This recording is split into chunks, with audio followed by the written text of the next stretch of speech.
Good morning. We're on our way to Tulum, and we stopped in a small Mayan community called Piste. And look where we were taken to get breakfast. Good thing we brought our own.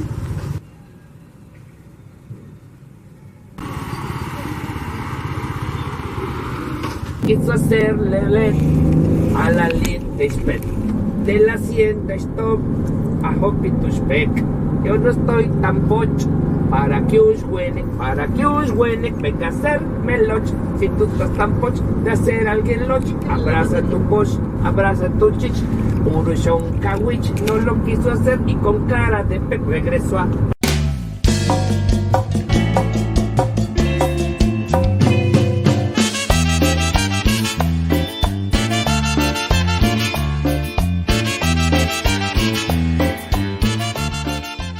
Oh, we're officially in a new state, the state of Quintana Roo. I guess this is Tulum. Unlike Yucatan, this region has become notorious for its cartel activity, so I don't know if we want to stick around for very long. El mejor pokchuk está acá atrás. Lo aprovechamos perfecto, ¿eh? Sí, estuvo muy Perfecto, sí. Les repito, los demás guías, ¿qué es lo que hacen?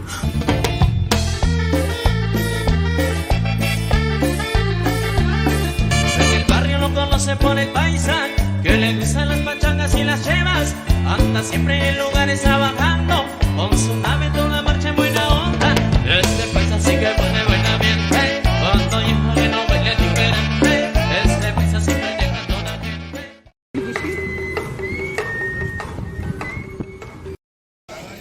¿Quieres venir a la foto? Te la hacemos, amigo. Paletas. Vámonos, por favor. Estamos todavía un poco retirados de las ruinas. No es camino original. ¿Dónde está la familia?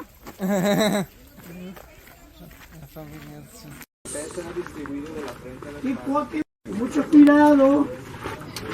Vengan aquí a la sombra. Por favor, vengan aquí a la sombrita. Que hay mucha gente.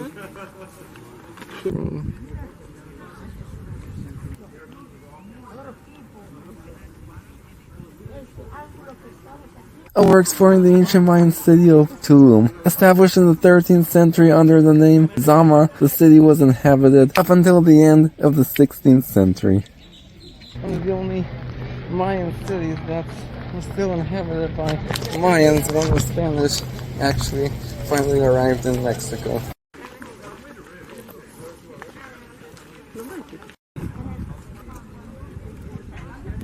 Esos estuvieron así. Ese edificio que estamos mirando ahora. Window, yeah. ¿Ya vio ese pequeño hueco que está allá? Ahí se realiza este fenómeno, where we can see this phenomenon.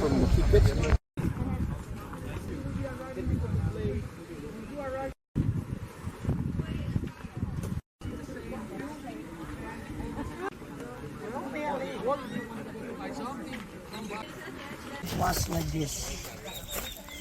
It was so beautiful. Yes, but we are, and we were destroyed.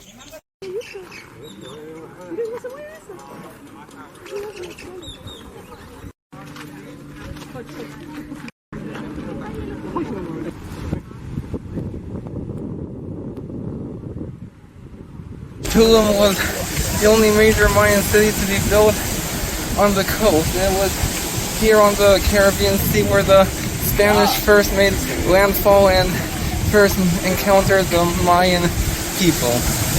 Now, of course, the Spanish were after one thing, which was gold, and when they came here, the Mayans actually told them there's no gold here, only salt, so that's why they decided not to settle here and instead moved inland and established their main capital of Mexico City further in.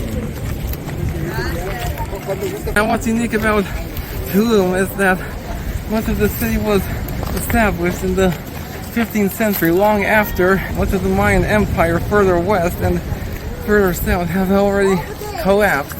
So yeah, that's why the culture here was a little bit different than in other areas of the Mayan Empire. The city was able to flourish thanks largely to its influence and trade from Mayapan. But during this time there also would have been a lot of class division, and the people of the lower classes weren't allowed to communicate directly with the kings or high priests, but instead had to go through a middleman.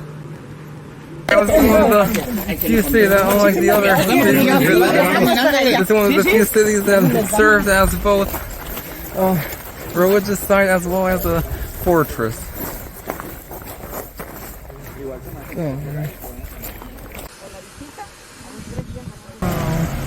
And then thing I'd be seeing the Caribbean Sea on this trip, but there wasn't as much to in Merida as we thought, so had some extra time, so we decided to take a tour out to Tulum.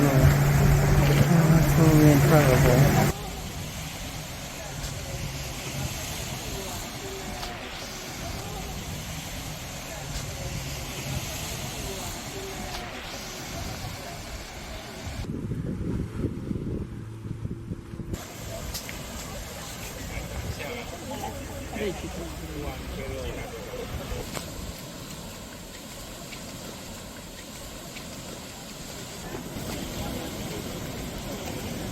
That's so cool.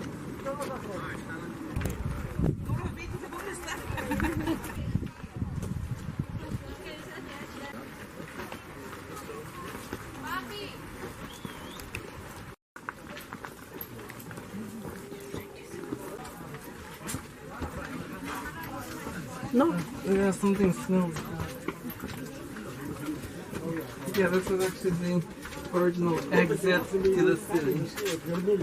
I'm now returning to Yucatan to visit the Cenote Suytun. Su propia voz, te perdiste de un 14 de febrero, que comienza el mes de enero y se renueva el año nuevo, de un 14 de febrero, que comienza el mes de enero y se renueva el año nuevo.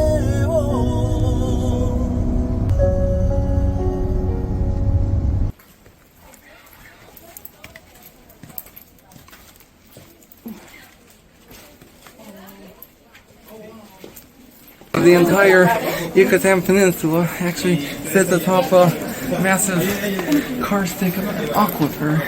And with no major lakes or rivers on the peninsula, these collapsed limestone sinkholes called cenotes were the only source of permanent fresh water for the Mayan people.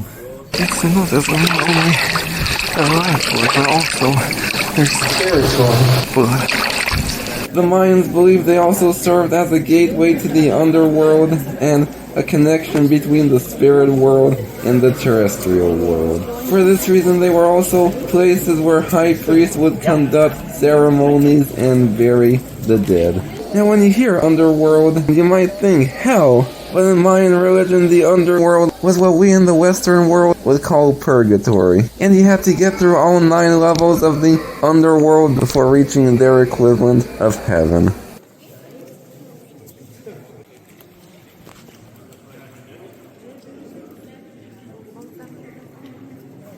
Pero tengo que hacer la fila, más. No, tú no, porque tú tienes que...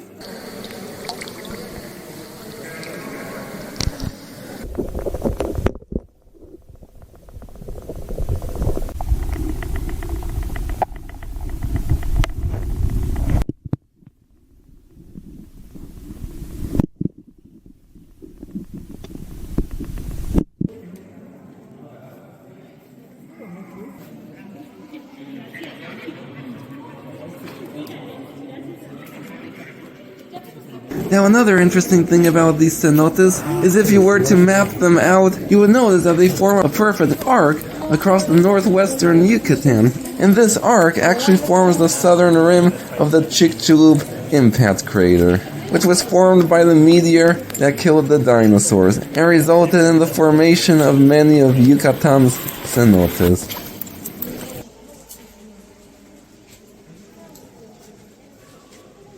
We're back in Piste for another food stop. You get sick from that restaurant there, then there's a doctor right next door.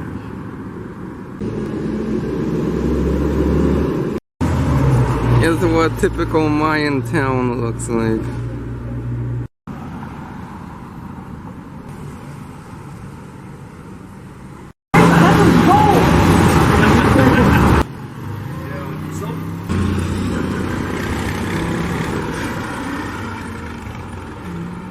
And there's the doctor who comes by occasionally from one of the larger towns. The final leg of my journey takes me to the Gulf of Mexico and the city of Progreso.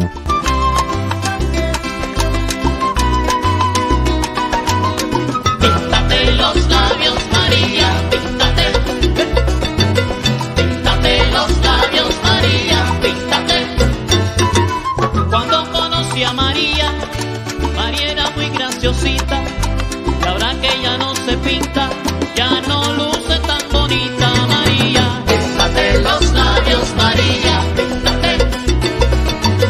Píntate los labios, María, píntate.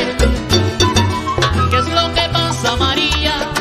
Has sufrido un desengaño y al transcurrir de los años ya no luce tan bonita María.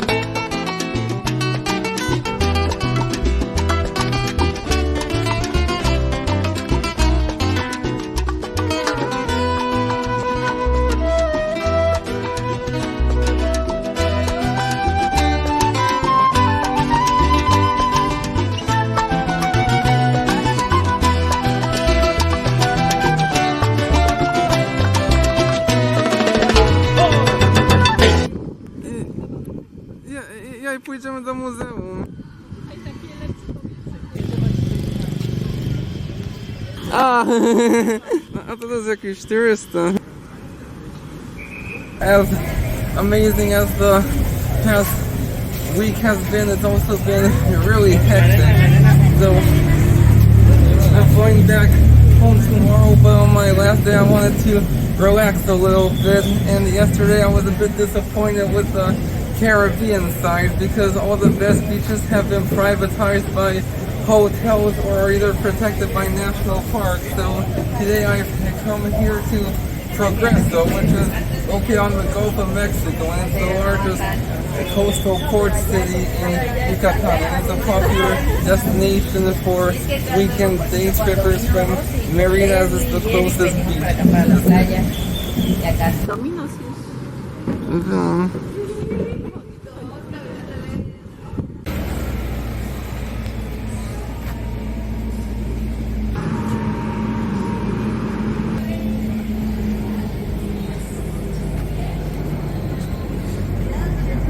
Jest jeszcze ładny. We're gonna explore the town.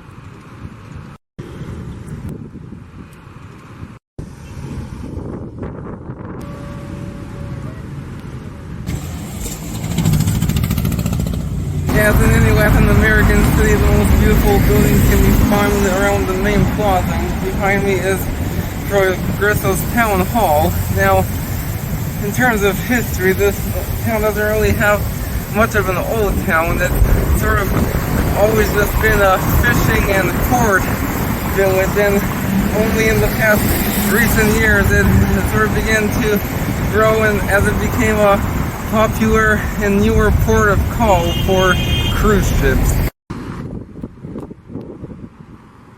In keeping with old planning tradition, they did build a church on the square, albeit a modern one.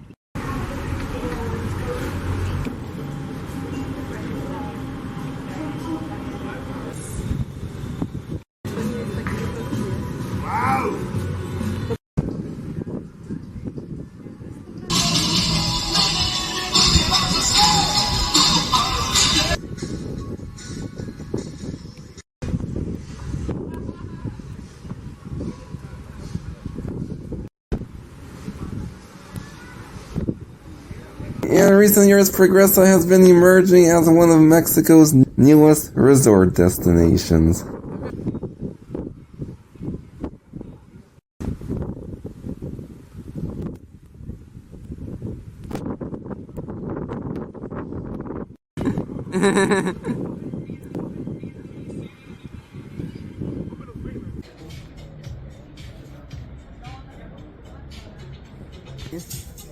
Coś jeszcze w tą... No dobra, siadaj. First time on this trip, I actually feel I'm on vacation. Wow, look at these prices. On my first time eating shrimp tacos in a Mexican beach town. Doesn't get more authentic than this. I'm happy.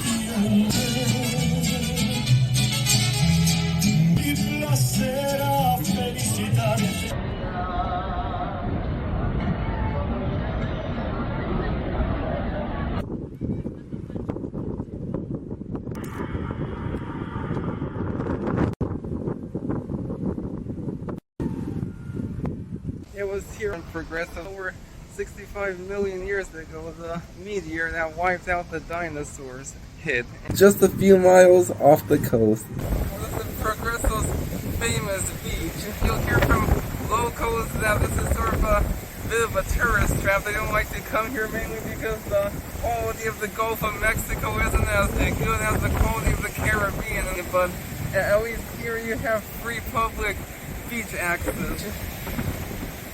You do find the occasional hawkers, but it's not as bad as in other places. It is definitely much better than Tulum. Tulum felt really commercialized in tourist traffic, but this feels more like a traditional laid-back Mexican seaside town.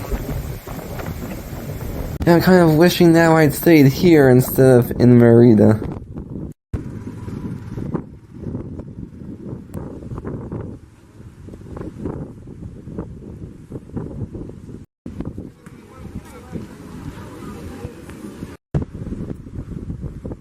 Progreso is also home to the longest pier in the world, jutting about 4.2 miles out into the Gulf of Mexico. It's here where the cruise ship docks and goods are loaded for distribution.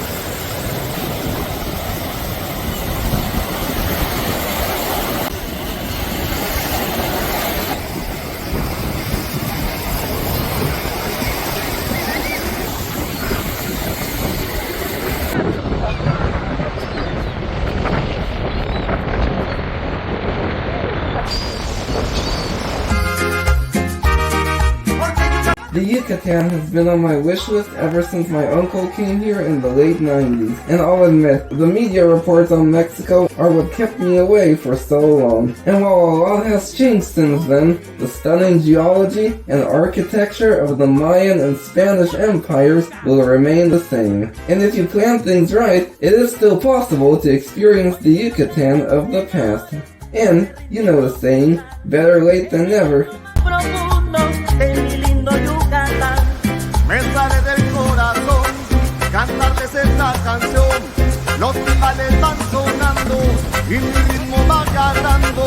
Que suene la batería, lo demás es cosa mía. Ahora yo les cantaré, esta es mi cumbia, güey.